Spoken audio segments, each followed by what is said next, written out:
Hey guys, I'm going to read Out of Time by you / insert name here. March Saturday. Over the past few days, Mom has been drilling into me about responsibility. She's been giving me a lot more chores to do, and it all started when I missed the bus for school last week. Today she told Roderick and I that Grandma needed help moving some boxes in her attic, because she was planning on moving to Leisure Towers. The reason she wants to move is because she says she's tired of her neighbors. You boys should really wear a helmet, okay boomer. Anyways, Mom got us into the car and we drove over to Grandma's house. Why, hello boys. We were taken to the attic, and I started moving the boxes downstairs, and not even 5 minutes in Roderick had pretty much gave up. I didn't really mind though, because it was actually pretty fun checking out all the weird and crazy things Grandma kept in her attic. I found things like old trophies, degrees, photos and stuff like that. But there was this one thing I found that I couldn't identify. It looked like a watch, but I wasn't sure. What's that? Not sure. Gimme that finders keepers. Roderick, stop. What the heck just happened? Roderick and I were in this weird spiral tube thing, before it sped up, and just like that we were outside, and I felt like I needed to vomit. This was so weird. If you think that was weird, check this out. I crawled over to where Roderick was, and I couldn't believe my eyes. As if one Greg wasn't bad enough. Holy cow. That's me. The watch. The watch did this. I bent down to pick it up until Roderick. Nice try. But I see you. Did you have to punch me? No, but it felt good. A little help? Sure, first we should hide the... Hey kids, what do you think you're doing? Uh-oh. Roderick quickly hung past Greg on his shoulder, and I grabbed the watch and we started booking it. I don't think I've ever run so fast in my life. I think we lost him. I turned my head around, and that's when I tripped and dropped the watch and knocked Roderick over with me. Past Greg landed on the ground, and Roderick and I tumbled down the edge. By the time we walked back up, I realized that the watch was gone, and that past Greg was too. And it didn't take a detective to put 2 and 2 together. We're so screwed. Monday. It's been a few days ever since we got stuck here. It's been so hard to try and catch a break, because the entire town is searching for me. For about a day, me and Roderick just strolled around town trying to think of what to do. At one point, we even had a run-in with a rabid raccoon.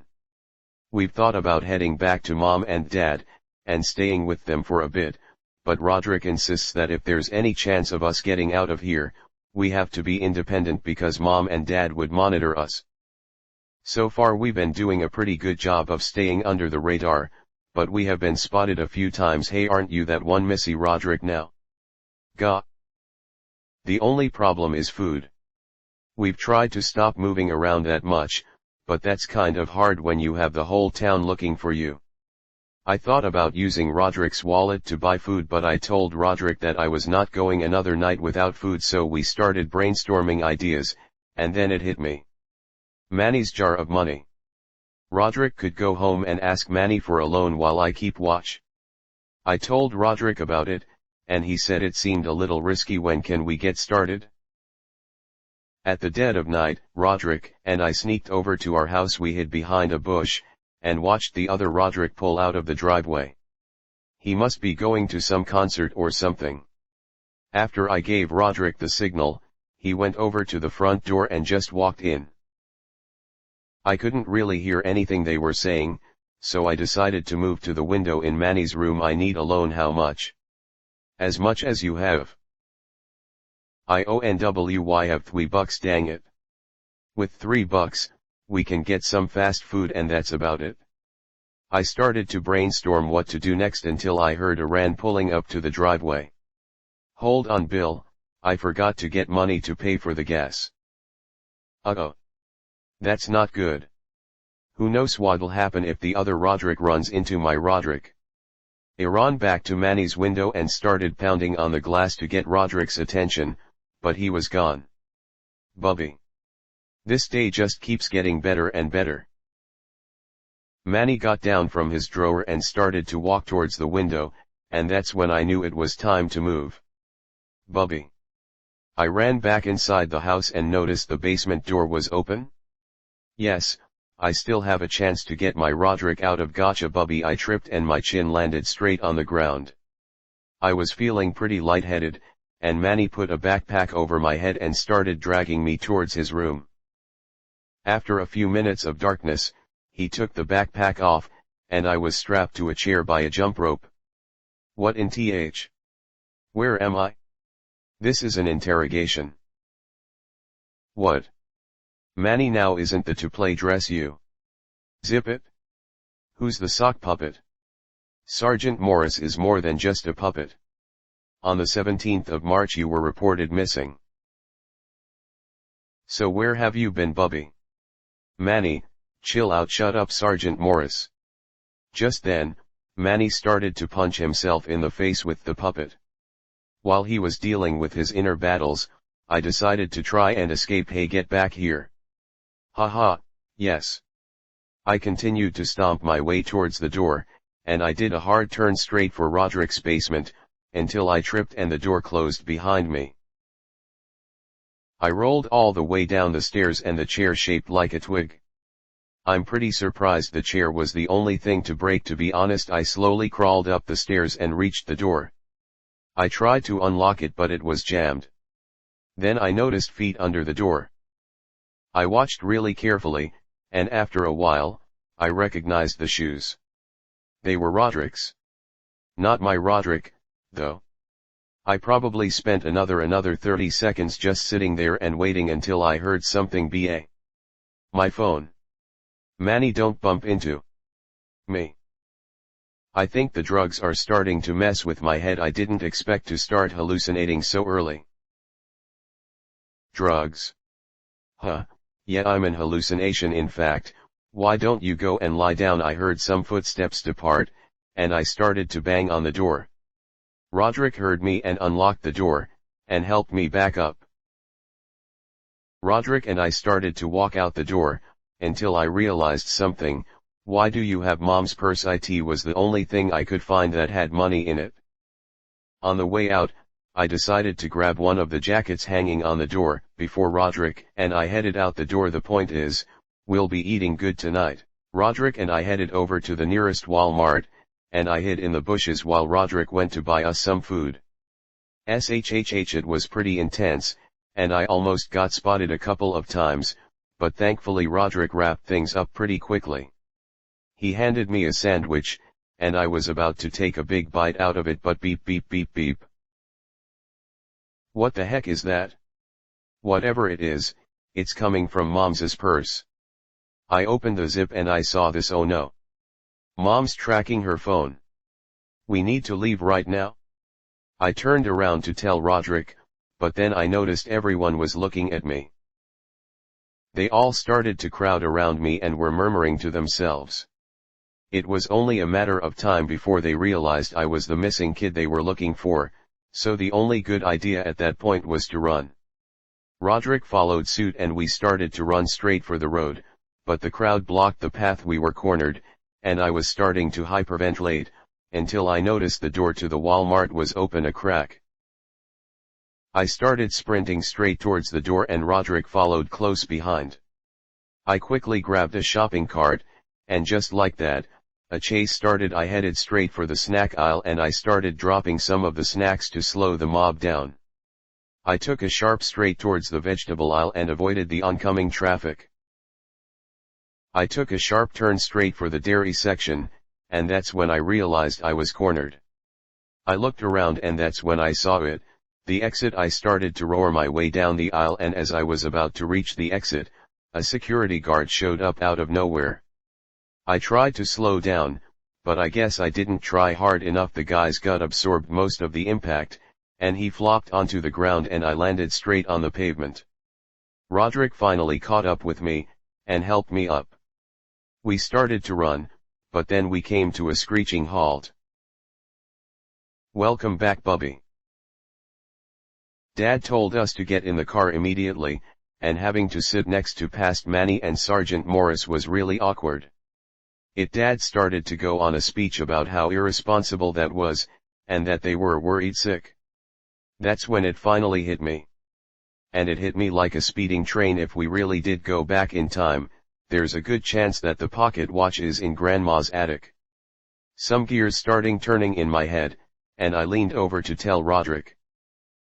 My plan was for Roderick to recline Dad's chair, and then wet hop into the bushes and escape.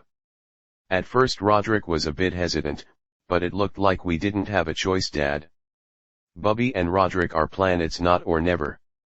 Roderick reclined Dad's chair, and he lost control of the car. I lurched forwards and the car slammed into a small tree nearby. I unlocked the doors and Roderick and I ducked into the bushes. Roderick and I ran through the bushes, and before we knew it, we were at the foot of Grandma's house. I tried looking for a way in, and Roderick suggested we boost each other up, but I knew that he was gonna mess that up somehow. Man, the moon looks really good today. I looked around for another way in until I remembered that Grandma kept a spare key in one of her lawn gnomes. I told Roderick, and we both looked around for the gnome, but it was pretty hard cause she had enough gnomes to start a parade. After what felt like an eternity, I finally found the right gnome with the key, and Roderick and I unlocked the front door and walked right in. It was pretty eerie inside Grandma's house, and we tried to not to make a sound, but unfortunately, humans aren't perfect. Somehow Grandma didn't notice, and we made it to the attic, but the hatch closed on itself, so we were stuck. Roderick and I started to search for the pocket watch as fast as we could, but we made a lot of noise. About 5 minutes in, I heard the worst sound I could expect to hear. Hello? Is anyone there? Uh-oh. Roderick and I stood there in silence for a bit, until we started hearing footsteps heading towards us. Roderick and I started to quickly search through every box, and we were moving as fast as we could. I ran over to the front of the attic, and then something bad happened. Uh-oh. I started trying to pull my leg out, but it wasn't working. I started trying to wiggle my leg out, and Roderick tried to help out. It wasn't working though, and by the time Roderick gave up, Grandma was opening the attic hatch. I told Roderick to search for the watch and get us out of there as fast as he could, and just when he found the watch, Grandma climbed up. There was a brief moment of silence, and I think Grandma was in shock. Boys, come with me. Grandma led us downstairs, sat us down at her living room and started to shut the curtains. I took my jacket off and then Grandma cleared her throat. Let me tell you boys a story. Every Friday my dad would take me out for camping. One time, I had to go find firewood, and that's when I found the watch. I grew more and more dependent of the watch, and when my best friend Ellie tried to take the watch away from me, I attacked her. I realized the watch was messing with my life, and I decided to hide it. However, I spent the rest of my life trying to figure out where the watch came from. What does it all mean? Grandma started to talk more about how she thought about getting the watch back, but decided to leave the watch behind altogether and just leave it in her attic, but I wasn't interested in that. It was great to finally have some explanation for this all, but I heard someone coming outside and some movement through the windows. And that was when I heard the doorbell ring. Grandma walked over to the door, and motioned Roderick and I behind a table. Grandma unlocked the door, and guess who it was? Can I help, officers? Yes. A missing child was reported to be in the area. Oh man. Of course the police showed up. They began to question Grandma, and things were going well until I knocked over one of Grandma's lamps. Why do I always create noise at the worst time possible? It's like I'm some fictional character in a book or something. Thankfully cops can't search a house without a "you've got to be kidding me." The cops started to head straight for the room, and I slammed the door shut and locked it. Roderick, get the watch. Roderick grabbed the watch off of the coffee table, and he started to run over to me but slipped. The watch slammed straight into the ground and started to go nuts. The cop shot the lock and unlocked the door, and a green light filled the entire house. I could hear a humming sound, and it slowly got louder, until I realized where it was coming from. The hands on the watch were spinning extremely fast, and the watch was shaking uncontrollably. I think it's gonna blow. A burst of green and blue light appeared and then me and Roderick got sucked into the watch. Brother, our machine actually, whoa, who is that? Hey, wait a minute. Roderick and I kept entering and leaving different moments in time, and I felt like I was gonna puke. I tried to hold it in, but I'm only human. We continued to travel through time and all of a sudden, we started spinning through a vortex and my body starting stretching and contorting. I started to see visions of these tall people and they all looked at me and started to say something, but it was muffled. And just then, one more portal opened and Roderick and I slammed straight into Grandma's attic. Oh my head, I looked around Grandma's attic and saw shattered pieces of the watch on the ground. Rats. That was our only way of sending him back. Who said anything about sending me back? Uh-oh, it's past Greg. Wow. Even for me that's harsh. I love it here. There's no Rodericks in sight. Greg, how exactly do we send him back now? Suddenly past Greg grabbed a baseball bat, and told me he was sorry. What is he talking about? Just then Roderick grabbed some nunchucks. Why does Grandma keep those in her attic? Roderick told me to square up and that's when it hit me. We're about to get into a fight. Roderick and past Greg got into a bit of a staring contest and things started to get tense. Just then I heard some rumbling coming from outside, and before I knew it, things went from bad to worse. What the heck is that? That thing tore apart the roof, and Roderick and I screamed at the top of our lungs while he grabbed me. Please don't eat me, Gregory, listen to me clearly.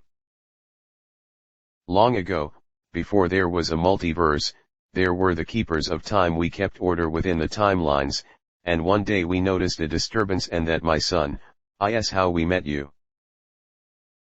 Wait a minute, did he say multiverse? I asked the keeper about it, and he put me on the ground and handed me a book. I cracked the book open, and here's what I saw. I flipped through some more of the pages, and after a while the keeper told me I had seen enough. He took the book from me, and then we kinda just stood there. So now what? Now, I'll be setting things back to normal and resetting the timeline. Speaking of which, I'll be needing that journal of yours. Keeper told me I could write one last entry in here before he takes it from me, so here goes. This experience taught me that time is both a blessing and a curse. Use it wisely. You only get one shot at this living thing, so it's important to make it count. Anyways, Keeper's starting to throw a hissy fit, so this is Greg Heffley, one of the world's first time travelers, sighing out. The end. The tower. Everyone, I'm back, and I've got the watch and the journal. What is everybody looking at through the telescope? He's back, to be continued.